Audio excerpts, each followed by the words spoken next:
With sustainable energy, we are meeting our current needs without putting our future selves at risk. Welcome, neighbors, to Hometown Earth, the podcast that brings a down-to-earth approach to all of your sustainability questions. I'm your host, Lena Sanford, here on the Believe Podcast Network, the #1 podcast network for professionals. Here, we believe that everyone can change the world. Do you believe? I'm a Midwest gal with big dreams to discover what it takes to reduce my impact on this beautiful place we call Hometown Earth. Join me every Tuesday as we navigate what actions we can take, big or small, to make a positive impact in your life and the lives of your neighbors on Hometown Earth. Hello, neighbors. Today, I want to talk about our future in sustainable energy. If you listened to the last episode, you'd know about the current state of our climate crisis. So now, more than ever, we need to do everything we can to move towards a more sustainable future. Which brings me first to energy. Electricity and heat generation is the single largest source of global greenhouse gas emissions, with the use of fossil fuels and other industries and activities contributing to the problem in a big way. So whether you're an individual looking to reduce your personal emissions, or someone wanting to see global climate action by corporations and governments, or both, then we need to understand that our future is in sustainable energy and start moving towards it today. If you're new here, the way I like to do this is to identify our problems and then talk about solutions. So the first thing we need to do is figure out why what we're doing isn't working. Why is the current way we're using electricity and our energy sources not sustainable? Right now, we mainly rely on fossil fuel sources for our electricity. In the U.S., energy sources for our electricity come from about 60% of fossil fuels like natural gas, coal, and petroleum, about 20% from nuclear energy, and about 20% from renewable energy like wind, hydropower, and solar. We implement pretty rough and tough methods to obtain non-renewable materials from the earth. Fossil fuels negatively contribute to our air quality and release greenhouse gas emissions, warming our planet and making it completely unsustainable, which leads us to a future where humankind will not be able to exist. That is, without renewable energy. So, like I said, the primary energy sources we use are coal, oil, and natural gas. How do we get them? Well, we mine coal, and for oil, we use offshore oil rigs and onshore oil derricks pumps. A hole is drilled into a potential oil patch and pumped out through a long tube. Natural gas is usually found in the same areas as oil and is separated from the oil when it's pumped. So let's talk about why the collection and use of these fuels is harmful. Regarding the human side of things, derrick pump operators and coal miners are a few of the most dangerous professions in the United States. Fossil fuel production and use harm our air and water, which hurts us. Greenpeace reports that in the United States alone, air pollution from burning fossil fuels is linked to an estimated 230,000 deaths and $600 billion in economic losses annually. And research shows that BIPOC individuals had around 1.5 times higher burden for this particulate matter than the overall population. Pipeline development for these fossil fuel projects also often infringes upon the rights and lands of indigenous peoples, which they have had to fight for years. Think the Dakota Access Pipeline or the Keystone Pipeline. Besides their greenhouse gas emissions, fossil fuels are harmful to the environment in other ways as well. Strip mining coal can damage underground aquifers that supply water for drinking and agriculture, and both underground and surface mining can pollute nearby waters with sediments and chemicals. We know that small oil spills occur in the thousands every year, although we usually only hear about the big ones. But big and medium and even small oil spills are disastrous to our water systems and wildlife. So right now we have reached a point where we are fracking, fracking to get to deeper oil reserves on our Earth. It was hard to pin down a number of how much we frack in the U.S., but I saw numbers ranging from 70 to 90% of U.S. natural gas and oil wells developed using hydraulic fracturing. Fracking is the process of injecting liquid at high pressure into the earth to force open existing fissures and extract oil or gas. Some might say it's good because it produces natural gas that burns more cleanly than coal and oil, and natural gas is cheap. And yes, while the short-term reward may be more affordable, cleaner energy, what is the actual cost? Fracking intentionally causes small earthquakes because, they're cracking open the earth, but it also has been linked to large earthquakes. One of the biggest earthquakes fracking caused was a 5.8 magnitude earthquake near Pawnee, Oklahoma in 2016, which caused damage even 300 miles away near Kansas City. These quakes occur when they take the wastewater and salt water from oil and gas production and inject it deep underground, fracturing the earth. But most importantly, fracking can poison groundwater, pollute surface water, and it completely destroys natural landscapes and habitats as the project is built.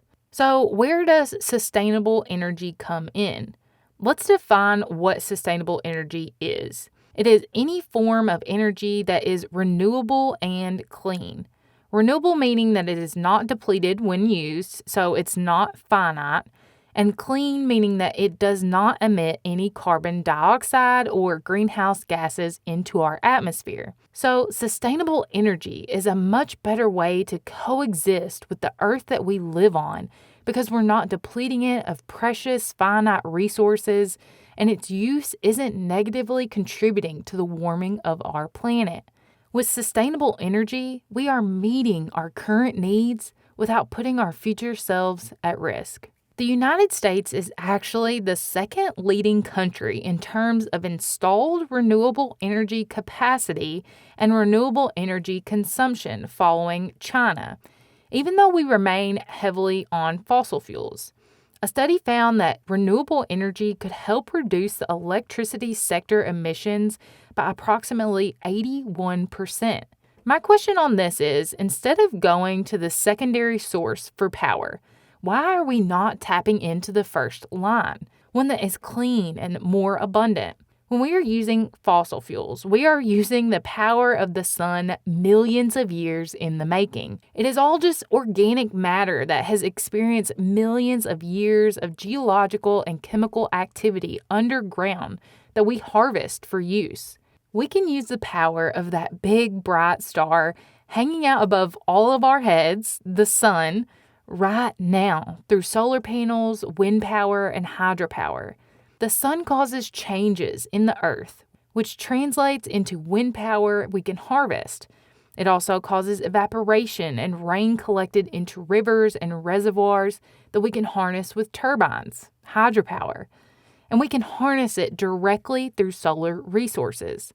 All of these alternatives would be much cleaner and healthier for us and the planet. The other power source, nuclear energy, produces cleaner energy, but not renewable energy.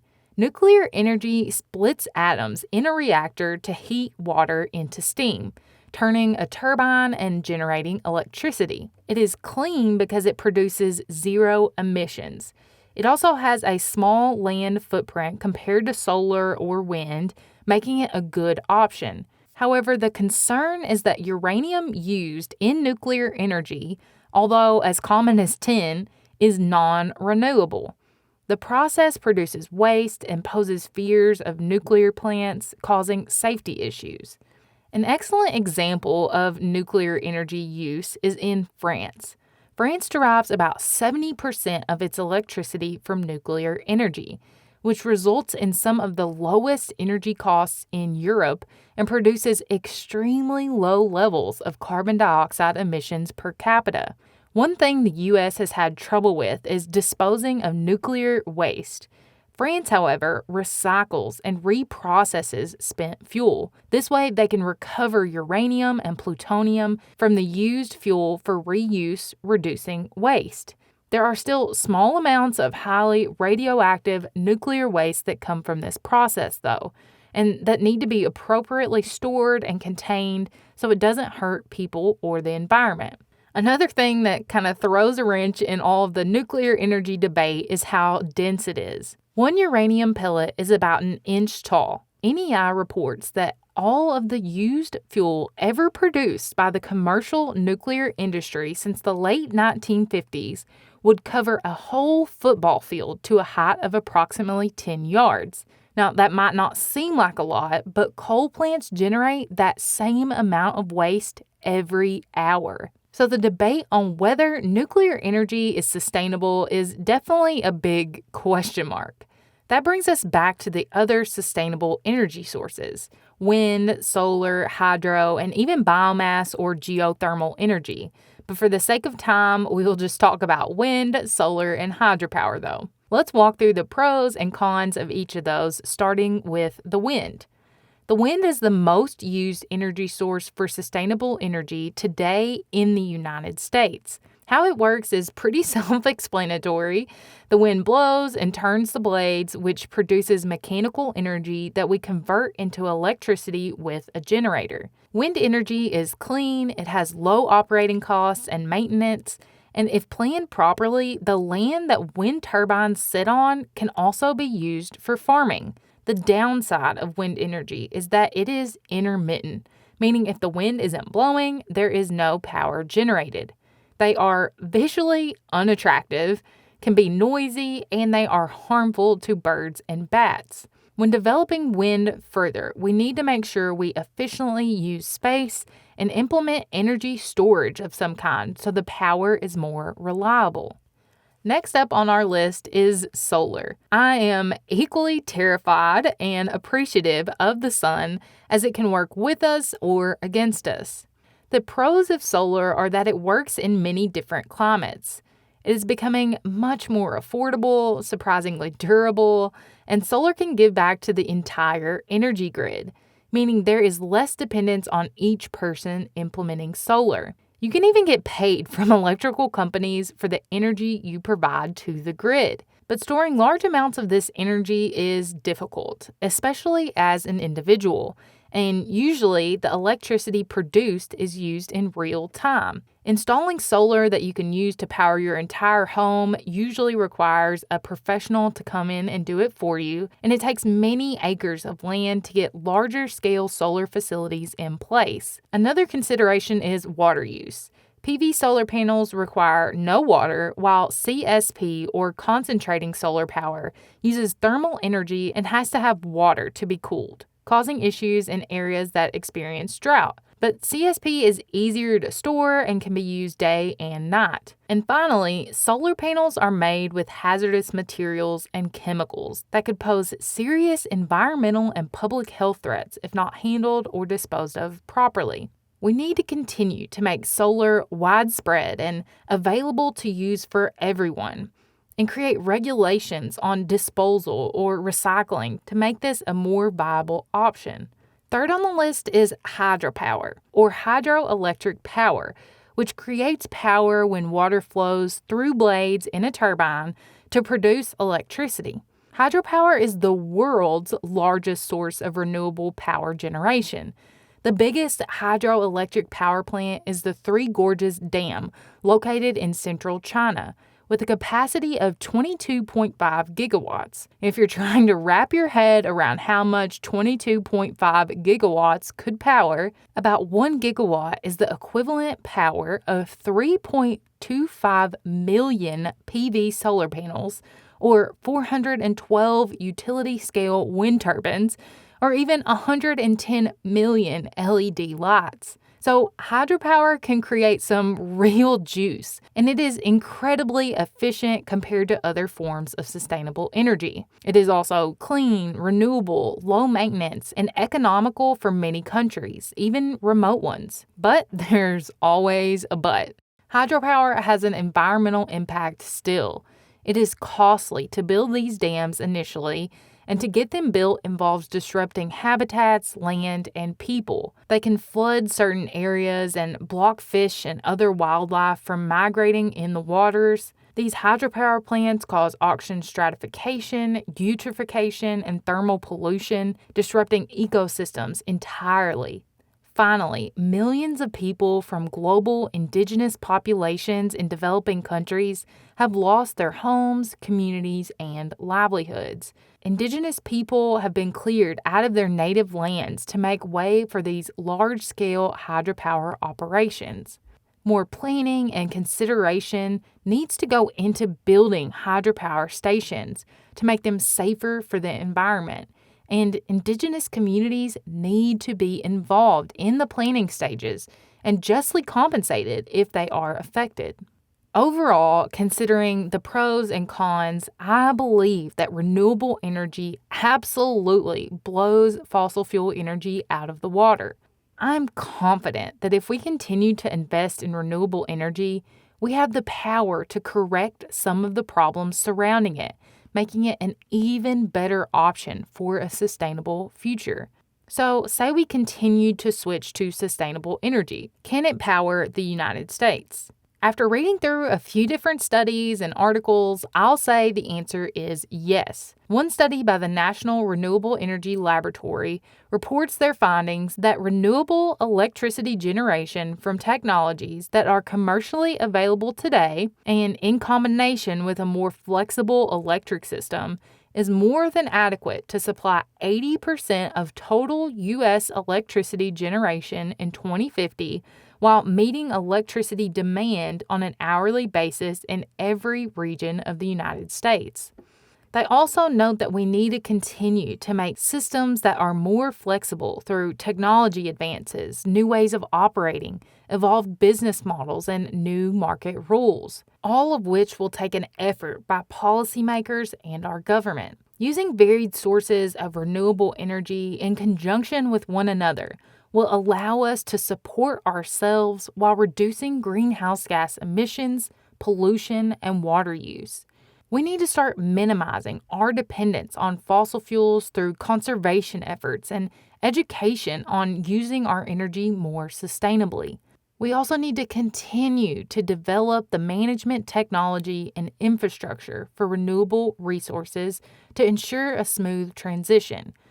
I highly suggest looking at the Green New Deal if you haven't yet, as it addresses a lot of these needs. Challenges do exist, but there are so many opportunities ahead. One opportunity is Power to X, because it will take a long time for us to electrify our world, and we still need fuel for many things. Power to X covers various processes that turn electricity into heat, hydrogen, or synthetic fuels. The hydrogen conversion aspect means that we would have a way to store energy, heat buildings, or even manufacture steel. Another is distributed generation, or generating and sharing power locally back to the grid through renewable resources, and it's on the rise. The EPA says that distributed generation can support delivery of clean, reliable power to additional customers and reduce electricity losses among transmission and distribution lines. Biogas is developing further. Using digesters to speed up the natural breakdown of plant matter, we can convert plant emissions to natural gas.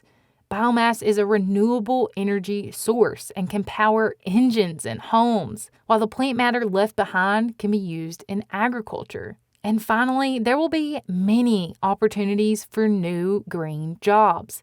We will see more positions as naturalists, organizers, builders, growers, and more. This includes the manufacturing and selling of energy-efficient technologies, from solar panels and turbines to energy-efficient appliances and vehicles.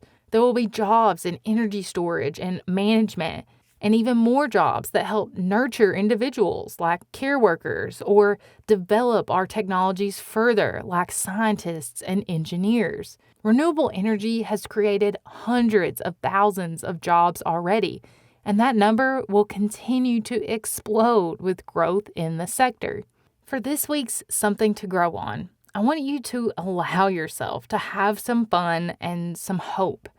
Imagine our future running on sustainable energy, where everyone has access to multiple sources of energy available, Each area or region is situated to best meet their needs through a combination of sustainable energy sources, where pollution decreases, meaning fewer respiratory diseases, heart conditions, strokes, or other life-threatening diseases. People can go outside and freely breathe air without risk. Imagine a world where we have reduced, stable energy bills to put a little more each month into our pocket for living, where we aren't fighting for oil and fossil fuels and aren't depending on exporters to provide us what we need to continue living as we know today. Imagine a world where there are fewer emissions and our temperature stabilizes. There's less extreme weather, less death, fewer extinctions. We can become more resilient and less reliant. Imagine that future. Write it down, sit outside and daydream about it, whatever you need to do. Can you see it? I know I can, and that's enough to keep me going. And I hope it is for you as well. Until next time, thanks for joining me. I hope you enjoyed this episode of Hometown Earth as much as I did. Let us know by rating and subscribing so you never miss an episode. New episodes drop every week on Tuesday. Head to the show notes, linked in the episode description for more details. And let us know in the comments what you want to hear next. You can find us on iTunes, Spotify, Google Podcasts, or anywhere you listen to podcasts. Believe.com and @Believe Podcasts. And you can find more about the podcast on Instagram @Hometown Earth or connect with me personally @Lena Saintford. We all know change needs to happen, so let's get started right here at Hometown Earth.